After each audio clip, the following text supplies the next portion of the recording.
Sedangkan golongan yang pertama adalah jiwa yang sudah terlepas dan dilepaskan Allah dari perbudakan atau jeratan hawa nafsu, dan atau bisa kami sebut sebagai jiwa atau ruh yang sudah tinggalkan alam dunia menuju alam akhirat di dunia ini. Berkenaan dengan hal itu, pada kesempatan malam hari ini kita akan lebih khusus membahas golongan yang pertama, yaitu golongan yang jiwa itu sudah Allah bebaskan.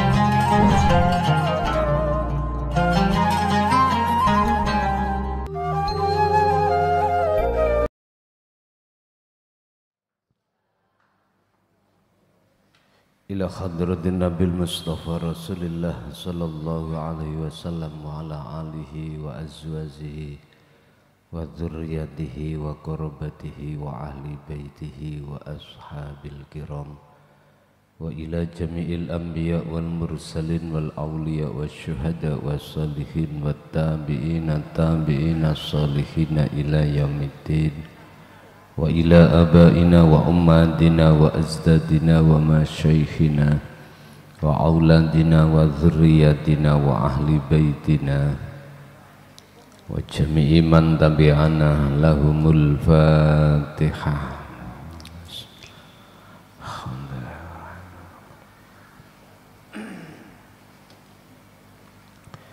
Bismillah, alhamdulillah, la khawla wa la quwwata illa billah.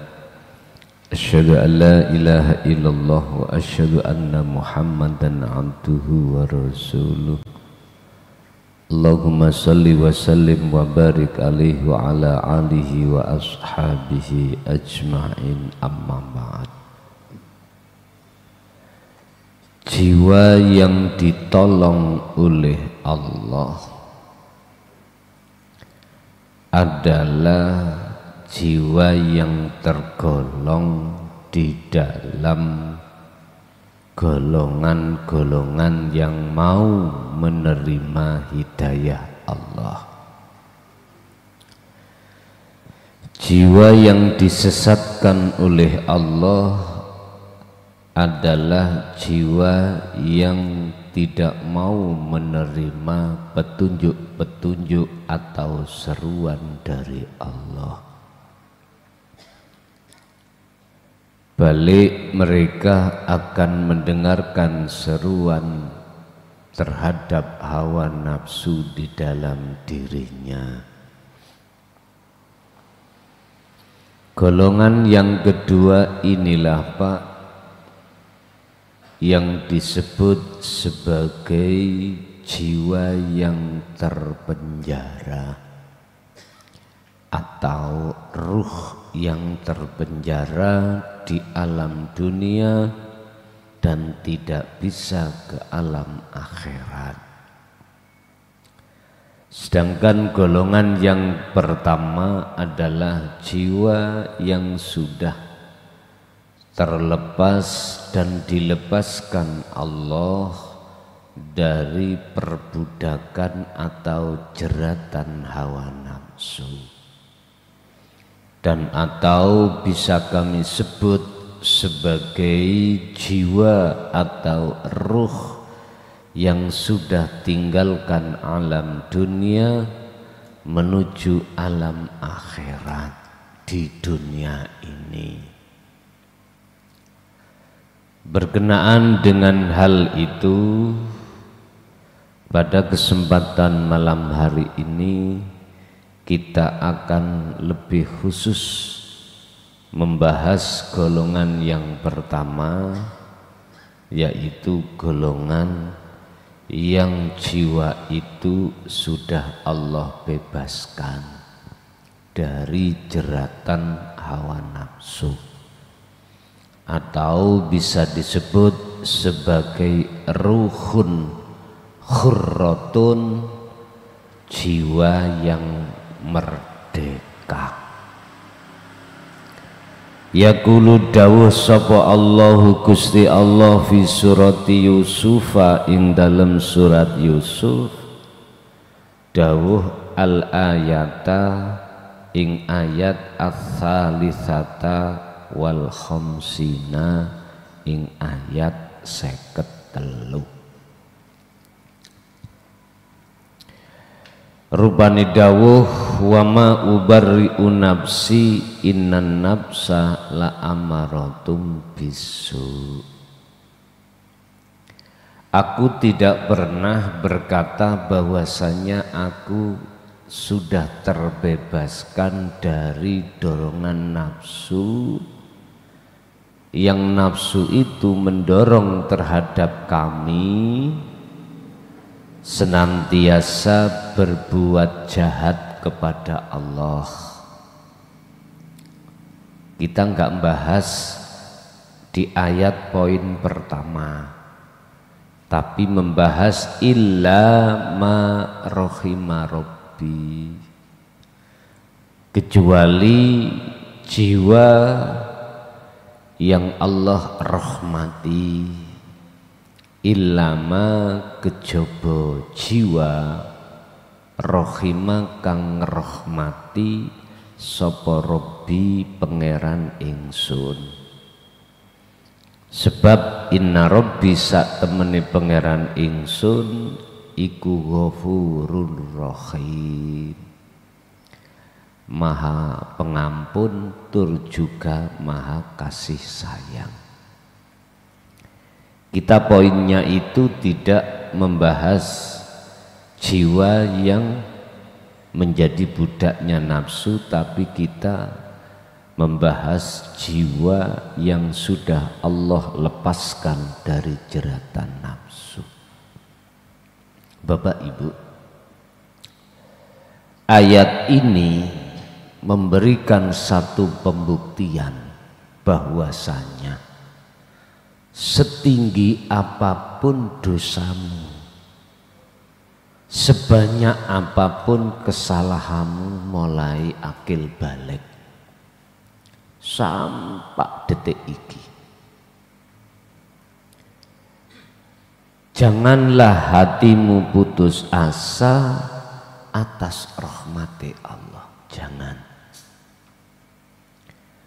Waktu, kesempatan, sisa umur masih ada, berarti Anda masih ada nominasi, ya. Jangan punya alasan karena aku nggak bisa baca Quran, nggak bisa sholat, nggak pernah zakat, apalagi puasa, terus menjadikan hatimu itu tidak ada nominasi. Ndak.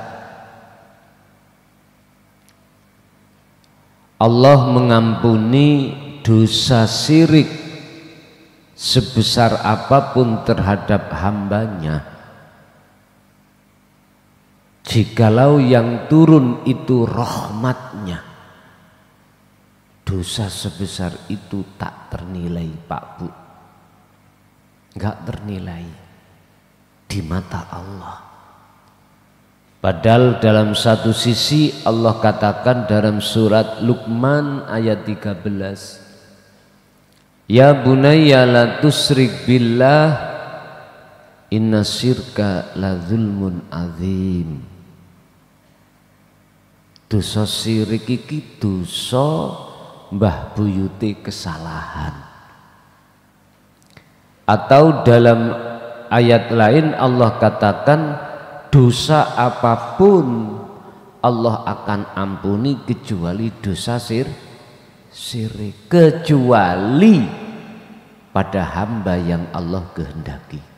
Nah ini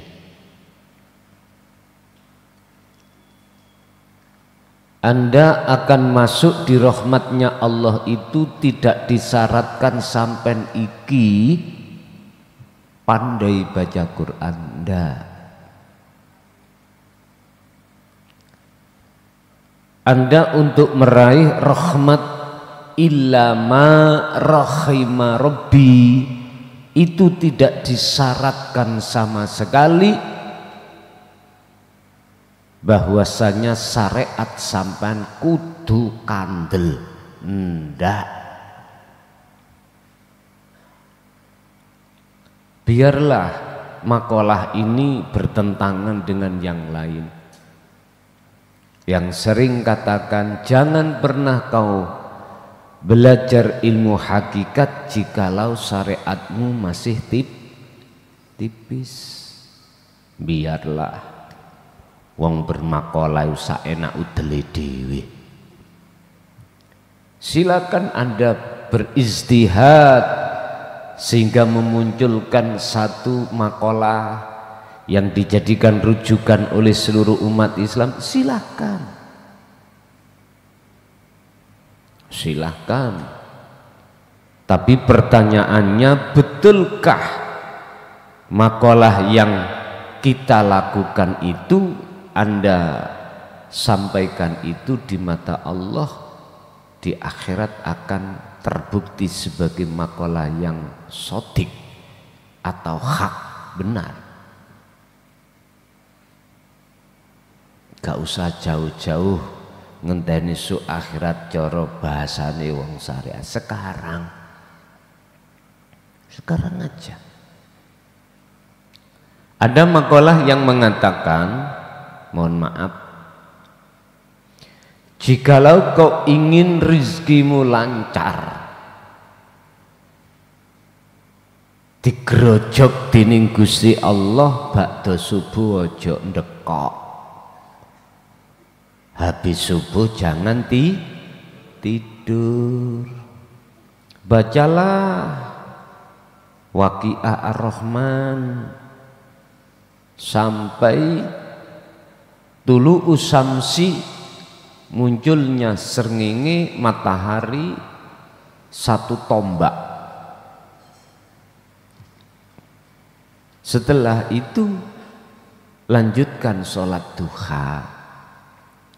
Isine sholat duha dungone, Gusti yen rezekiku ana ndukur di atas ndang enggal turunkan, jikalau jauh ndang dekatkan, jikalau tenggelam keluarkan, jikalau haram halalkan. Kemarin sudah kita singgung, inayah Allah, fadlnya Allah, pemberian Allah nggak ada sama sekali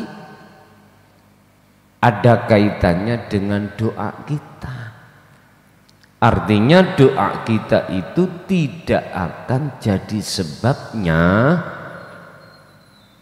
peparingi Gusti Allah, pemberiannya Allah, anugerah Allah terhadap kita.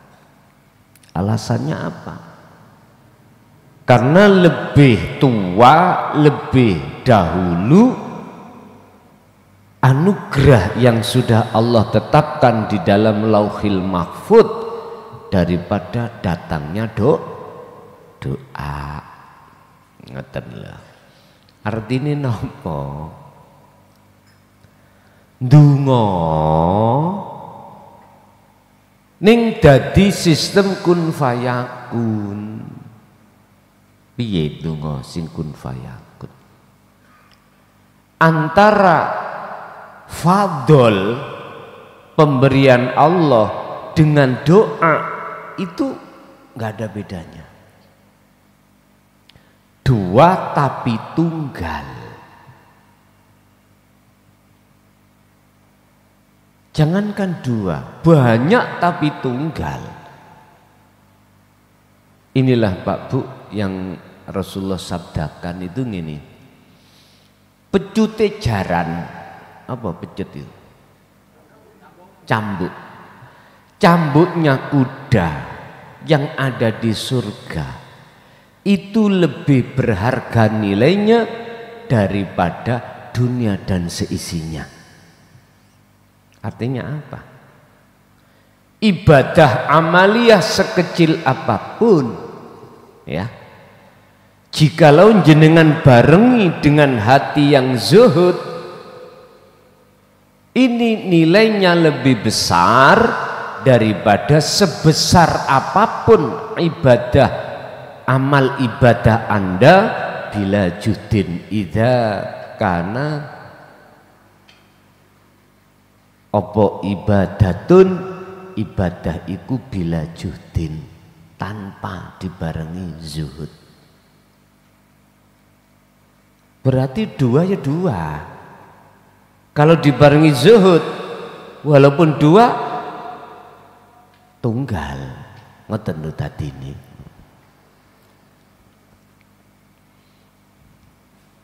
Mungkin nek gak oleh hidayah Allah ya masih butak gak iso paham. Pada ambek ngene, bapak ambek anak iku podo apa enggak? Ada dua apa enggak? Umpama tak omong, iku tunggal. Pikiran ambek akalmu sampak, polomu bedah, ora iso ketemu.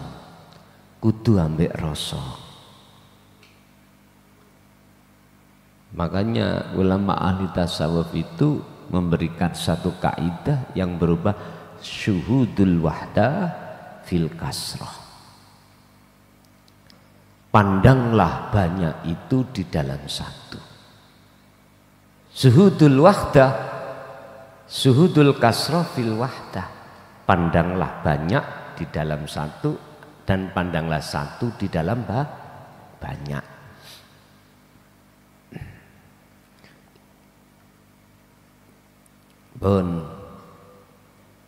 Kita bicara illama rahima rabbi. Jadi makalah saya, kami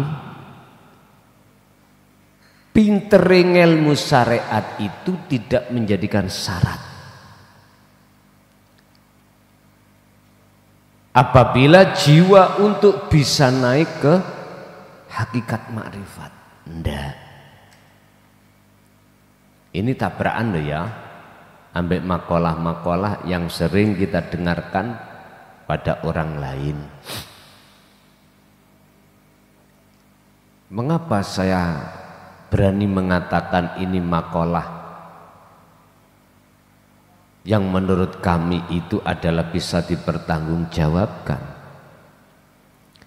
Saya sudah ijtihad, mohon maaf, lewat dakwah ini kurang lebih 25 tahun.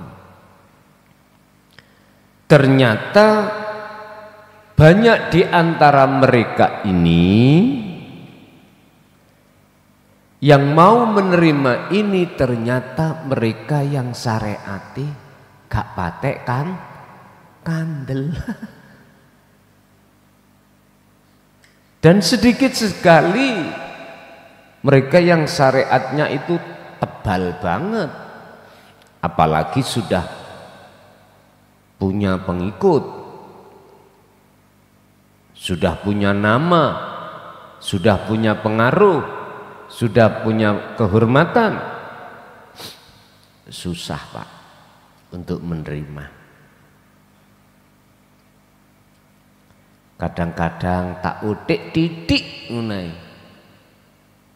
Sing asale condong gak dadi condong.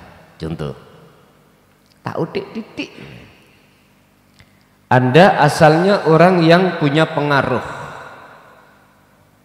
punya pengikut tidak hanya ratusan bahkan ribuan. Ketika hidayah Allah itu datang dan menyadarkan hati panjenengan, hati Anda sadar. Akhirnya hatimu mencari dan mencari sampai di mana, sedalam mana ya. Wong namanya penasaran terus bleng masuk dalam hati. Terus tak utik titik. Ngerti tak utik ya? Gusti Allah nguji widik ngene.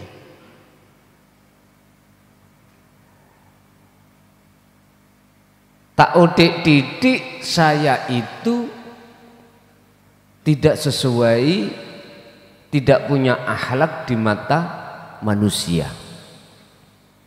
Entah bahasanya bagaimana, mbuh nguyuh ngatar, mbuh sualan cekak. Akhirnya Anda menyimpulkan dari teori hukum syariat, ngono kok ya ditiru. Wis aku boleh dadi mamang. Lah nek gurune nguyuh ngadeg, ya muridé nguyuh melayu. Berlari. Gak cocok.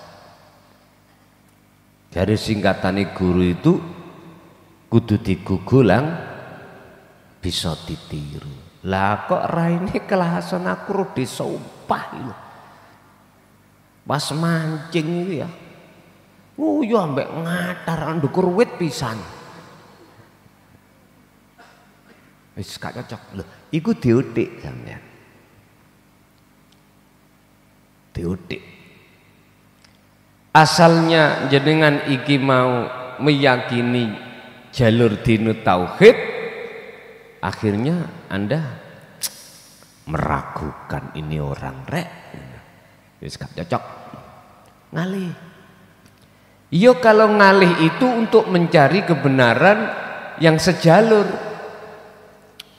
Enggak. Ngalih. Melorot imane. Ada yang seperti itu. Bapak Ibu hadirin rahimakumullah. Jadi terkadang kita itu enggak sadar sesuatu yang kita benci itu justru itu akan menjadi kekasih. Dan sebaliknya, sesuatu yang kita cintai suatu saat akan jadi musuh kita. Makanya Rasulullah kalau memberikan tuntunan dalam hadis, boleh kau mencintai apapun selain Allah, tapi sekedarnya aja. Jangan sampai mengalahkan cinta hatimu terhadap Allah. Mengapa demikian? Sebab di dalam pitutur ini mengandung pengertian bahwasanya apa yang kita cintai yang berbentuk selain Allah pasti kita tinggalkan, dan kita pasti ditinggalkan. Apapun Pak bentuknya. Dulu itu sekitar tahun 2000, kalau nggak salah 14 atau 15. Saya ini kan aslinya nggak ada hobi sama sekali untuk mancing, nggak ada. Terus ada salah satu,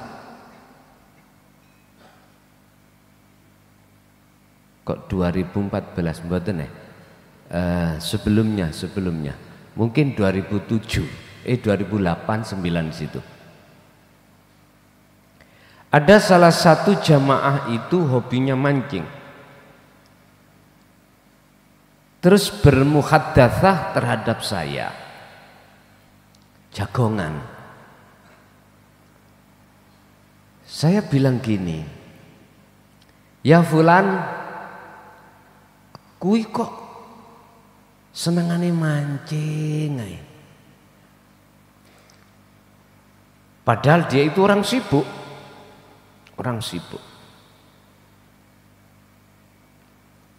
Apa sih untunge mancing? Geger ya lara, gitu. Ya kepanasan, lah ngoten nggih. Mbok ya beli ya di pasar aja.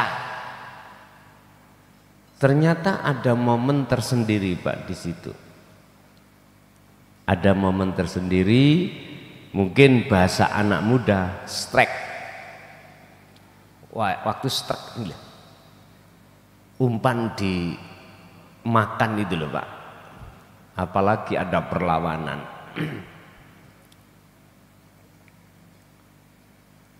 Akhirnya saya tak coba. Pak. Pertama, kedua, nagih. Akhirnya kenalah seseorang yang orang itu paling kaya di desa itu, paling kaya. Dia punya tambak itu enggak pernah Pak diperik atau diambil, kalau tidak 1 atau 2 bahkan 3 tahun. Bayuh iwake ku mungkin ya gak mungkin. Kula dhewe nggih nate mbuktekno sak bayi njebablak ngono, Masya Allah. Yang namanya senar nek atik unyil ngono senare, alah tes putus. Saya sowan ke rumah beliaunya Fulan tadi. Terus saya bermaksud untuk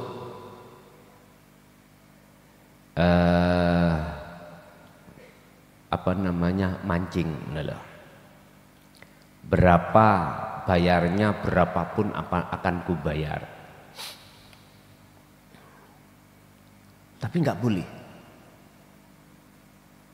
Padahal saya mungkin orang 3 tok, nggak boleh.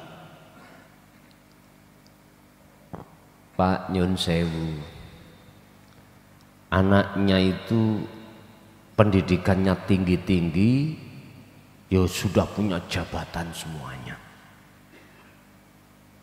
nggak boleh.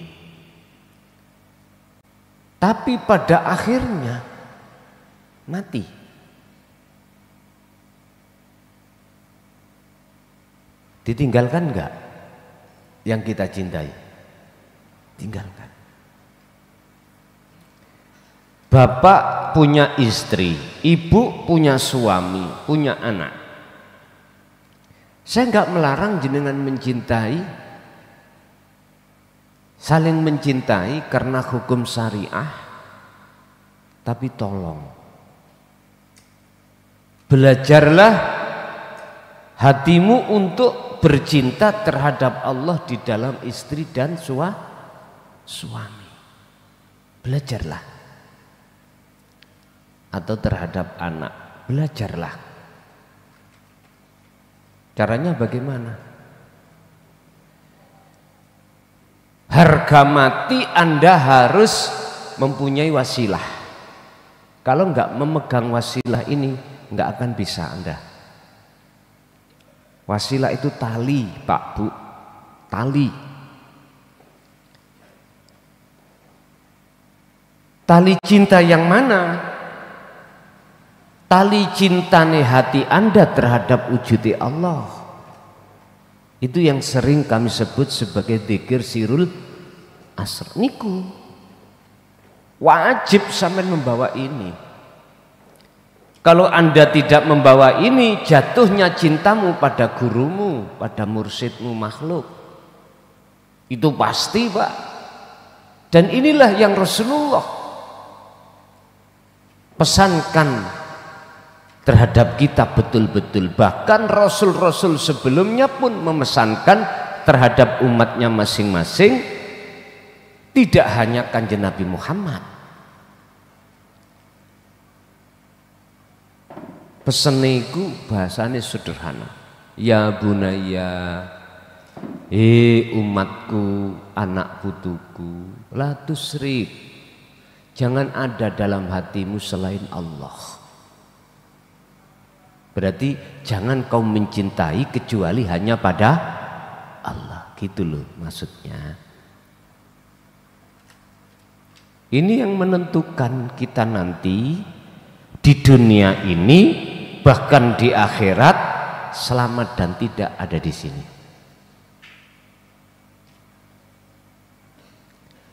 Kalau jenengan sudah tahu mencintai selain Allah pada akhirnya itu mengecewakan, meninggalkan dan kita tinggalkan, kalau sudah tahu, mengapa sudah tahu seperti ini kok ya sih kita tergores di dalamnya? Ayo coba tingengen sing sondok nemen. Sebab kita malam hari ini membahas khusus tentang tazkiyatun nafsi atau jiwa yang Allah selamatkan. Jiwa yang Allah bebaskan dari ikatan nafsu, rantainya nafsu.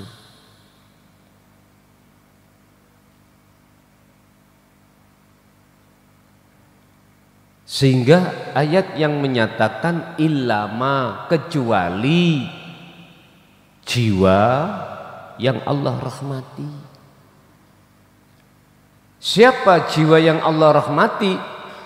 Apakah jiwa yang asalnya tidak berlumuran darah, berlumuran dosa dan kesalahan? Iya, berlumuran.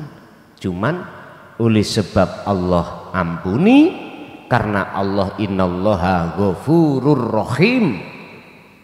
Ghafur diampuni, Allah mengampuni sebab jiwamu mau menerima hidayah Allah, lalu fayat tabiuna ahsan, dan Anda melaksanakannya, maka namanya rahim, ikut jatuh pada jiwa tersebut.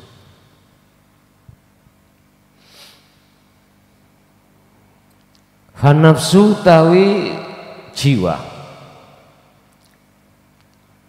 allati kang tusaidu kang den tulungi, apa jiwa utawa ruh Allah ing Gusti Allah, iku hiya utawi ruh atau jiwa iku an-nafsu jiwa, allati kang tasma'u kang ngrungokake, gelem ngrungokake sapa ruh, apa ruh atau jiwa ngrungokake nida Allahi ing penyeluke Allah, nida Allahi ing seruane Allah. Yaqulu Khalid dawuh sapa Gusti Allah fi surati Zumar, ing dalam surat Zumar al ayata tsaminata asharata, ing ayat 18. Jiwa atau ruh yang Allah tolong adalah jiwa atau ruh atau hati yang mau menerima apa seruan Allah. Mana seruan Allah? Yang ini diserukan terhadap seluruh Rasul. Disebut Rasul itu Pak, karena beliau mengemban dan mau menyampaikan seruan Allah. Tidak akan disebut sebagai Rasul tatkala mereka tidak mau menerima dan menyampaikan seruan Allah. Mana seruan Allah? Banyak Al-Quran yang menyebutkan tentang masalah tinggalkanlah perbuatan syirik, menujulah ke iman, tinggalkanlah kepentingan nafsu demi menuju kepada Allah. Tinggalkanlah dunia, berangkatlah ke akhirat, carilah alam akhirat di atas alam dunia. Banyak ayat yang sifatnya itu seruan. Berhubung banyak manusia yang hatinya itu menolak dengan seruan Allah inilah Bapak Ibu, menjadikan ruh itu masuk di golongan yang pertama tadi. Innan nafsa la amaratum bisu niku, menjadi terantai oleh nafsu.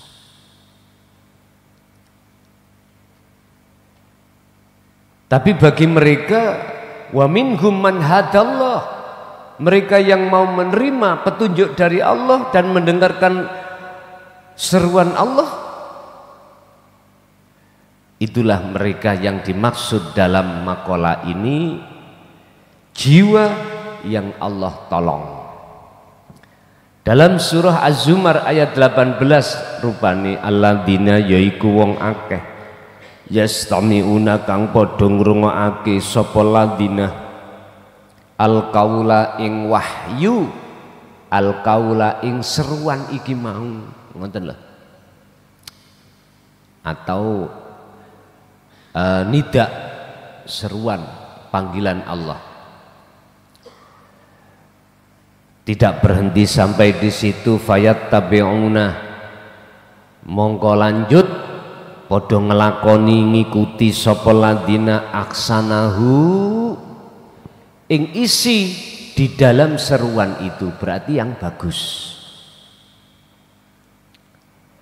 Ulaika utawi mengkono mereka iku alladzina hadza kang maringi hidayah sohum ing alladzina sapa Allah Gusti Allah, wa ulaika hum ulul albab, itulah kesempurnaan akal, golongan orang yang akalnya disempurnakan. Artinya apa? Akal kan biasa gawe mikir dunya toh Pak ya, gawe mikir dunya. Akal ini saya artikan angen-angen. Albab itu adalah dia, mereka itu tidak hanya pakai otak tapi juga pakai hati, angen-angen hati. Lah hati hanya dibuat angen-angen tentang Allah, kalau akal dibuat angen-angen tentang masalah dunia. Ulul albab itu di situ. Jadi sempurna. Hablum minan nas dia bawa, hablum minallah apalagi. Ini namanya ulul albab. Yang dimaksud fayat tabi'un ini adalah tidak sekedar dia itu beriman, tapi mengikuti petunjuk itu untuk dia laksanakan. Contoh, dasaran tauhid sudah digelar, masuk dalam hati. Perintah khalwat dzikir sudah dilaksanakan, beat sudah dilaksanakan, perintah khalwat dzikir selalu dia perhatikan.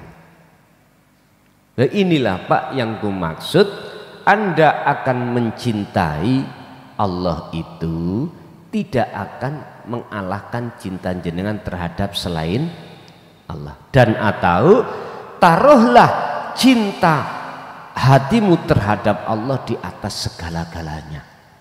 Niku maksudnya. Makanya ada lagu, cintai aku karena Allah, sayangi aku karena Allah. Lawan tadi bahasa karena itu, yo apa yang ada dalam dirinya Allah itu sing jenengan cintai, bukan seongkok fisik, bukan makhluk yang dimaksud. Kalau kita makhluk ditipu Pak, pasti ditipu. Ibu jenengan dikhianati bapak rabi maneh, ya khianat Bu ya, iya. Mangkel hati sampean, cekot-cekot. Sing lara sapa? Hati sampean apa hati bapak? Halo. Atipean nggih? Lah yen neraka iku. Loh. Ibu, Bapak, Rasulullah mengatakan cintai selain Allah tapi jangan mengalahkan cintamu terhadap Allah. Itu di situ. Itu di situ. Sifatnya makhluk enggak kekal. Makanya kalau kita sudah ketemu sigari nyawa, rembukan. Sekecil apapun harus rembukan. Kadang-kadang ono Pak, wong wedok iku utangi nelecek gak kondo wong lanang. Wonten ngoten niku. Mbuh nok kono, di Amerika kono maning kon. Hati-hati. Garwa sampean anggap patung ngono bae ya. Bapak yang ngono rembukan sekecil apapun rembukan. Namanya garwa sigare nyawa. Mestinya gitu. Kecuali persoalan yang bersifatkan urgen terus nggak bisa memungkinkan untuk musyawarah. Pun. Jadi yang dimaksud Allah orang yang dipilih adalah orang yang tidak hanya mendengarkan akan tetapi juga mengikuti apa petunjuk yang telah disampaikan. Itulah Pak Bu yang disebut orang yang diberi Allah hidayah.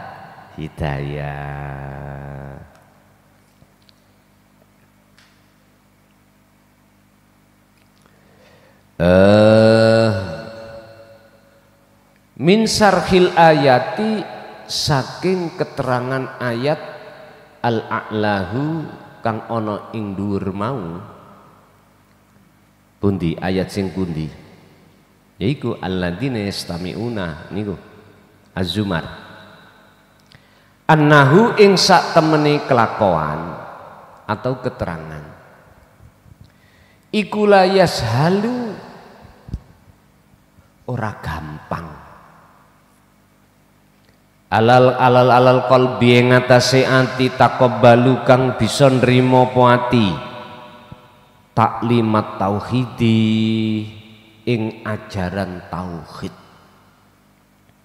Li'annahu krana sak temene taklimat tauhid iku mukhalifun bertentangan liraqdis syahwati maring keinginane hawa nafsu fi dakhilina ing dalem diri kita masing-masing.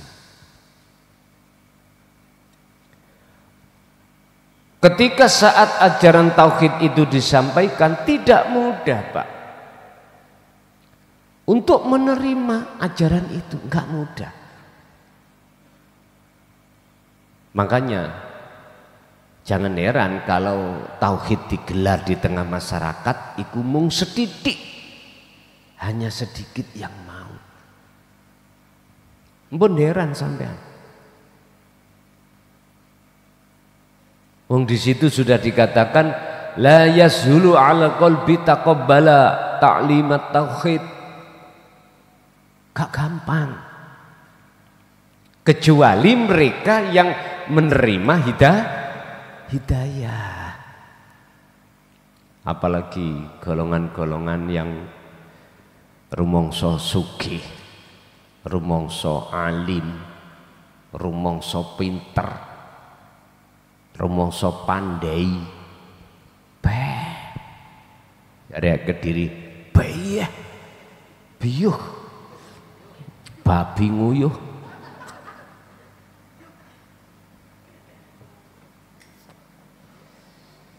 Allah, makanya longko Pak orang-orang yang purun bertauhid itu longko, sedikit banget.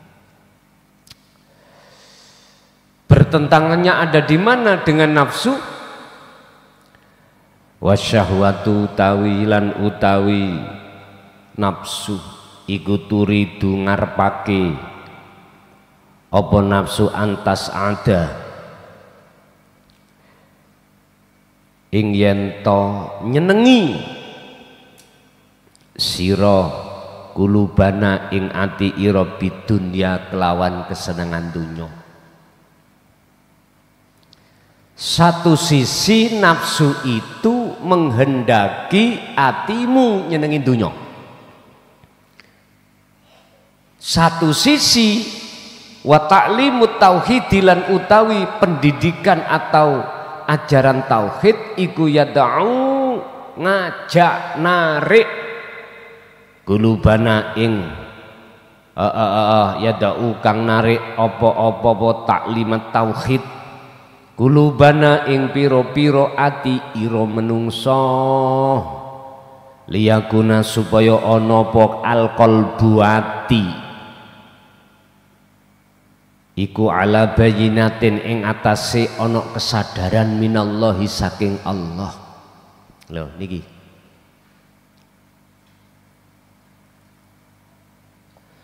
au yajibu utawa wajib alal qalbi ngatasi ati apa ayat ruka yen to tinggal ninggalake apa ati mata al hayati dunya ing kesenangan kehidupan dunia. Loh bertolak belakang. Satu sisi nafsu ndorong ngajak meksa nang ati panjenengan untuk berkasih mesra dengan Tamara Blensky. Kok ngalih sakniki yo aku tinggal rabi wisane. Sik tas sae nggih. Yang biasae nonton Instagram apal. Ya mesti Pak ngono kono gede, gagah dhuwur, ganteng ya mesti ae.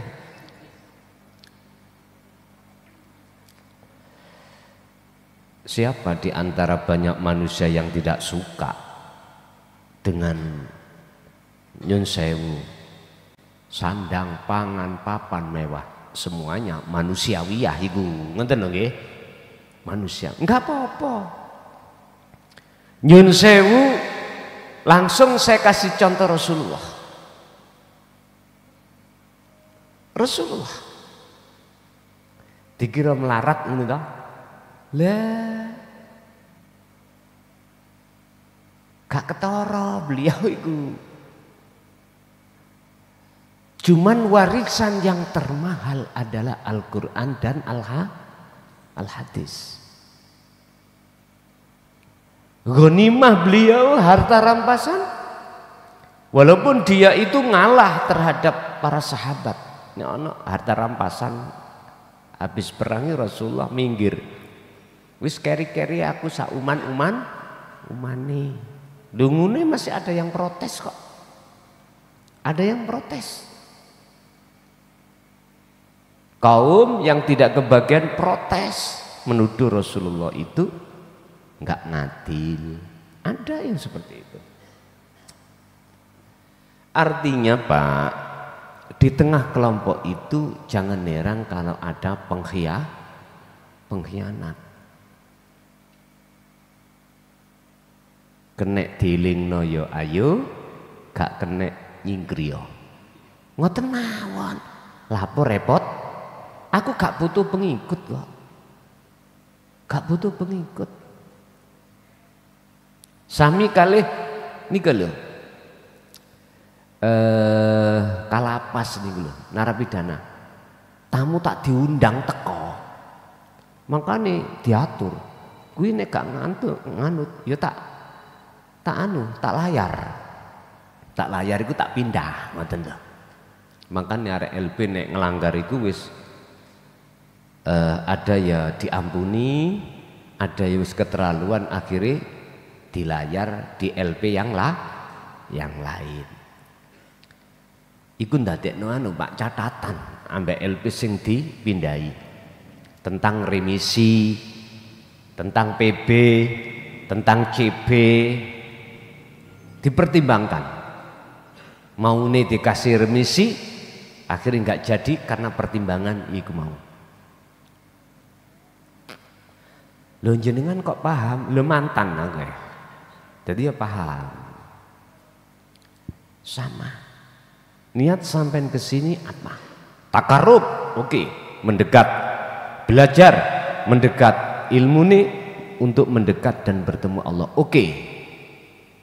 Kalau sudah seperti itu, tolong pengurus itu memberikan tata tertib itu demi ben jenengan iki cara wong nu disiplin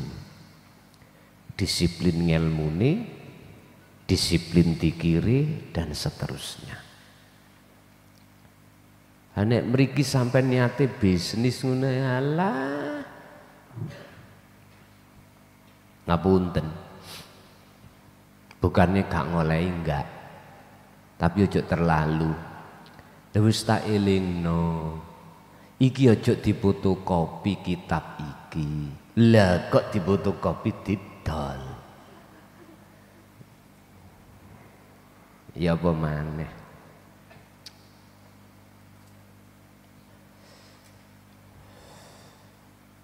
Ana maneh lakon iku ana mawon. Kancane diperes. Kancane dipajek. Ya wis. Kemarin nak singgung tau kan, mesisan apa viral, ngoten lho. Nek gak gelem introspeksi yo, dengan tidak mengurangi rasa hormat, udah keluar teko Ponpes Jaya Baru. Aku gak butuh, ra butuh. Gusti Allah gak butuh disembah, tapi wajib jenengan kali kula ngabdi nang Gusti Allah. Pengurus oleh rekod doyo apa jajal, semuanya demi kemaslahatan kita. Niat kita kholis, bersih dari rumah memang untuk ngangsung ilmu kaweruh, untuk dijadikan sebagai modal mendekat dan bertemu Allah. Jangan dikotori, karena tidak semua orang di luar sana Pak Bu yang tidak Allah kasih kesempatan untuk belajar ini. Ribuan hitungannya, kita itu yang DKI Allah diberikan Allah kesempatan itu prosentasenya itu wis gak nyucuk. Ngerti gak nyucuk nggih? Tawitik banget. Wis biar damel angen-angen kabeh.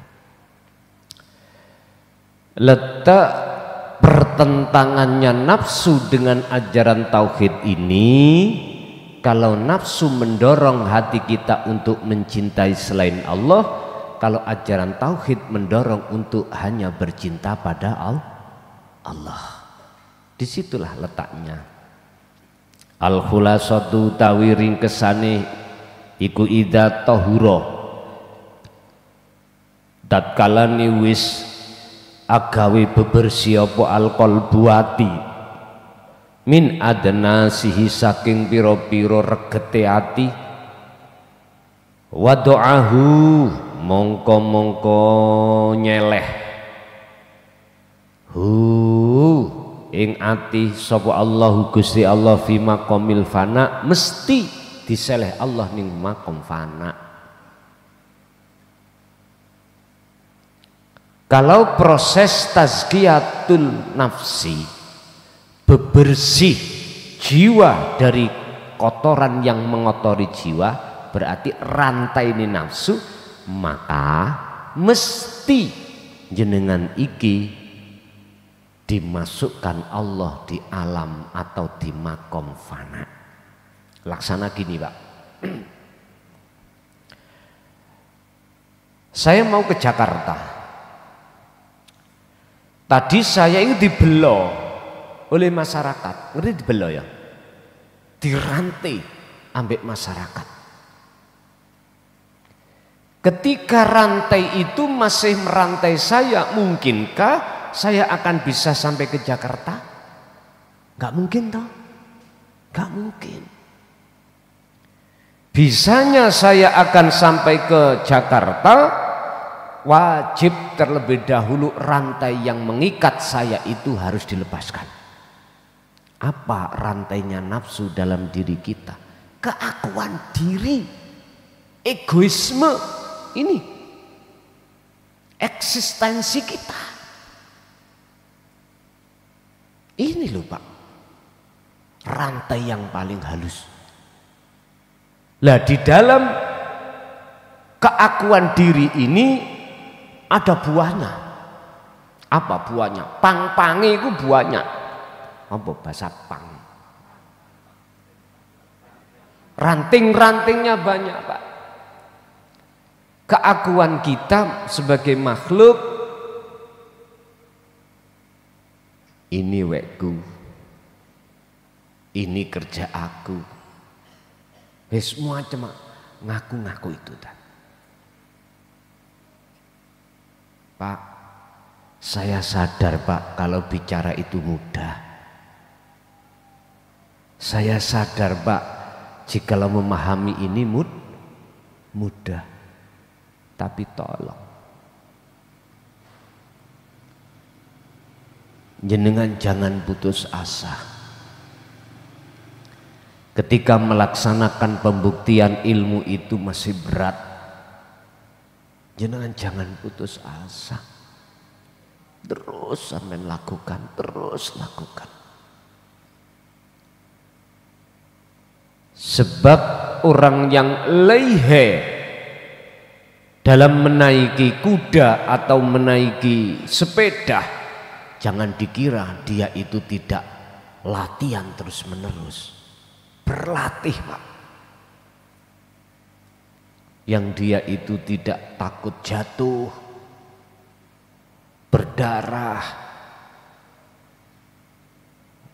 Mereka tidak memperhitungkan itu Pak. Bu, luwih-luwih jenengan yang Allah berikan kesempatan bermukim di pondok. Estu. Kapan mana jenengan gak tak tangisi saat ini? Sampeyan bandingkanlah ketika saat jenengan di rumah campur dengan anak tetangga. Pengaruhnya luar biasa. Kalau dibanding jenengan ketika saat di dalam perut ikan nun, ya pondok niki perut ikan nun niku. Lebih banyak pengaruhnya di luar Bapak Ibu daripada di dalam. Lah, kesempatan yang bagus ini tolong jadikan sebagai hatimu untuk tambah semangat. Gak cukup 3 hari, 7 hari, gak cukup 7 hari, 17 hari, 21 hari, 40 hari, silakan. Allah sampai memberikan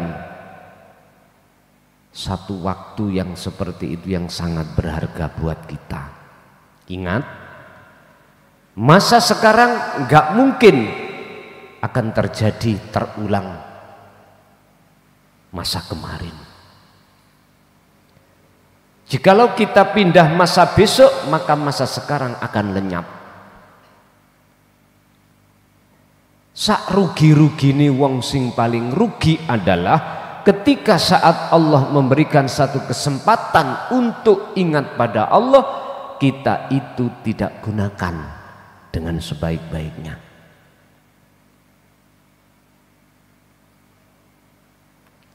Barometernya bagaimana saya nanti boleh pulang?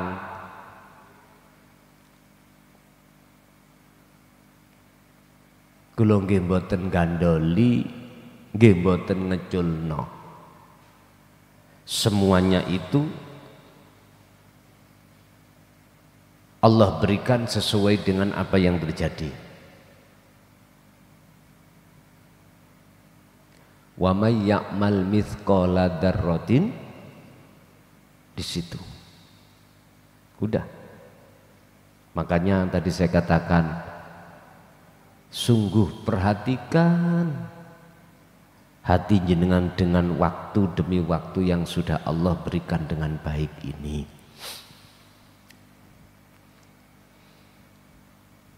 Kapan saya diperbolehkan untuk coro manuk ngunu keluar dari sangkar?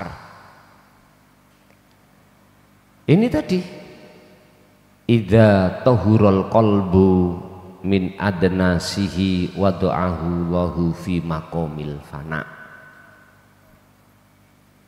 Tondo-tondo makom fana di dalam hati jenengan sudah, monggo.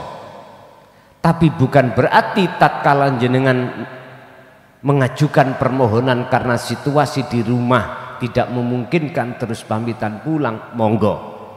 Saya sendiri juga tidak memaksa. Aku ya orang gandoli, ya orang ngusir. Paham ya? Ora. Tondo-tondo kalau jenengan sudah ditarik Allah nih makom fana, walaupun kefanaan sampan itu tidak hitungan jam bahkan hari, akan tetapi hanya menit, monggo. Yang penting jenengan sudah ngincipi makom fana. Lah untuk masuk tidak bisanya masuk ke alam ke makom fana, otomatis jenengan harus tekun berani, tekun membangun makom muraqabah dengan cara berzikir tadi.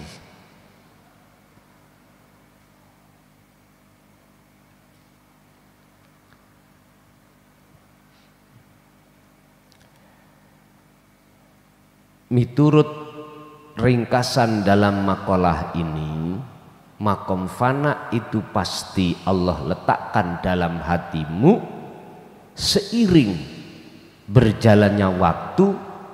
Idza tahurat, tatkalane Allah bersehake atimu sangka dene rantene hawa nafsu. Lah Allah membersihkan itu prosesnya karena kita ditakdirni Allah untuk selalu berzikir. Wahada utawi iki makom fana iku sama den arani apa makom fana, diarani nafsan ing jiwa khurratan kang merdeka. Ya wis, merdeka udah.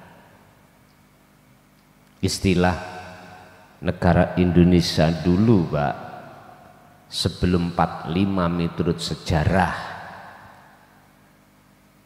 Indonesia itu negara yang terjajah. Yang menjajah itu berbagai macam negara. Negara kalau dijajah oleh negara lain, pasti hukum yang diterapkan adalah hukumnya sang penjajah. Jiwa kalau dijajah oleh nafsu, jiwa wajib mengikuti hukumnya nafsu. Apa hukumnya nafsu? Selalu melalaikan Allah dengan cara yastahibbunal hayatad dunya, dipaksa hati ini untuk bercinta pada dunia.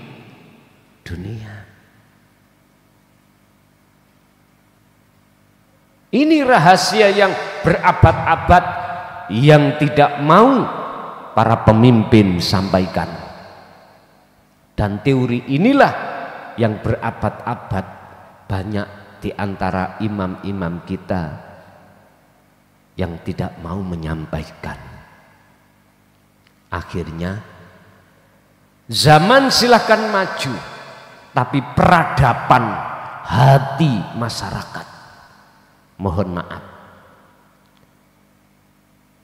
ulaika kal an'am balhum adol, laksana seperti makhluk berkaki 4, balhum adol, bahkan sifatnya lebih jelek daripada hewan berkaki empat. Makanya aku sering katakan, kekayaan Indonesia, minyak ada, nikel ada, tambang emas ada, batu bara ada, air bersih ada, semuanya lengkap. Tapi kok kiri? Ngerti kiri? Tanda kalau negara kaya itu, Pak, pajak ini dibebaskan. Kaya. Dan orang pengangguran itu dibayar. Itu tanda kalau negara kaya. Sebesar apapun sumber daya alam di Indonesia, kalau yang mengelola itu hatinya mingkol bin rohibin, hati yang condong terhadap nafsu, jari ini Bang Haji, yang kaya makin kaya, yang miskin tambah melarat. Yes, lo tenan. Ngomong apa? Fakta ini.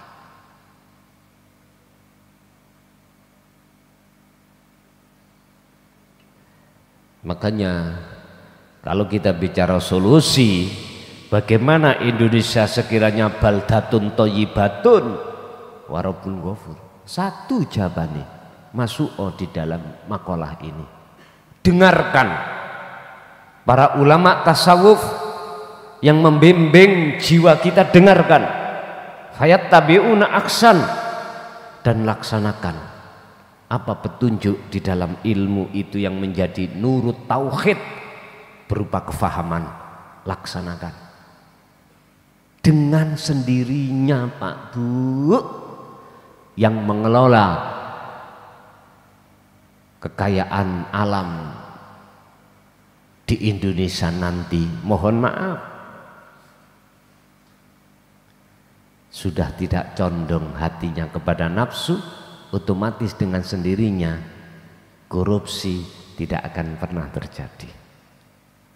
Lepas itu contoh kecil mawon lo ning desa, contoh kecil.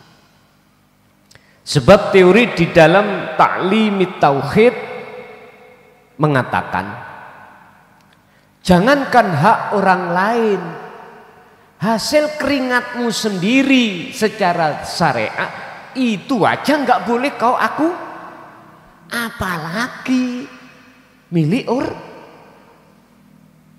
apa sempat, Pak? Niki kalau betul-betul nur tauhid berupa kepahaman itu dijalankan loh ya. Beda kalau kita hanya berhenti yastami'unal qaul, berhenti di situ terus tidak mau meneruskan untuk pengamalannya, beda lagi. Geniku terus Rasulullah mengatakan, al ilmu bila amalin kasajarin bila thamarin. Ilmu jikalau tidak kau amalkan, laksana pohon tidak akan berbuah. Mangan godhong sampean katene. Ya nek embek mangan godhong. Yang kita cari itu buah. Bukan godhonge, Pak.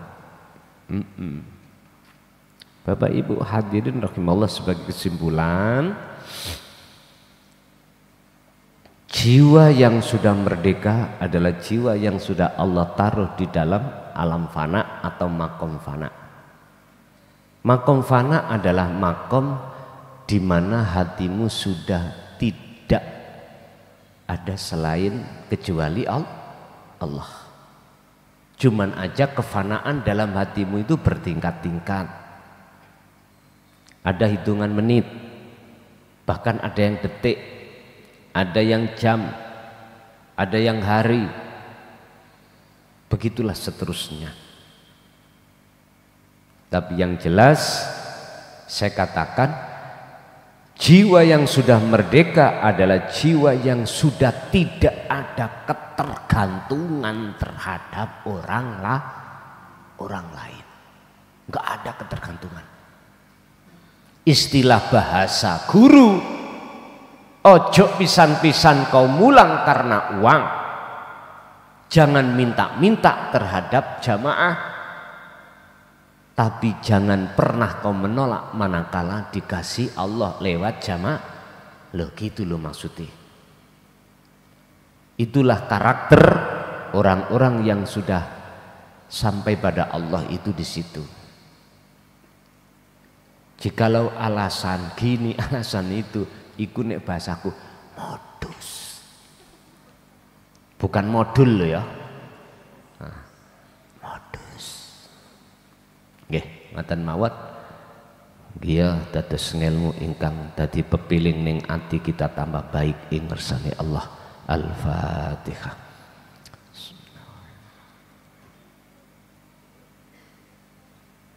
Akhirul kalam. Assalamualaikum warahmatullahi wabarakatuh.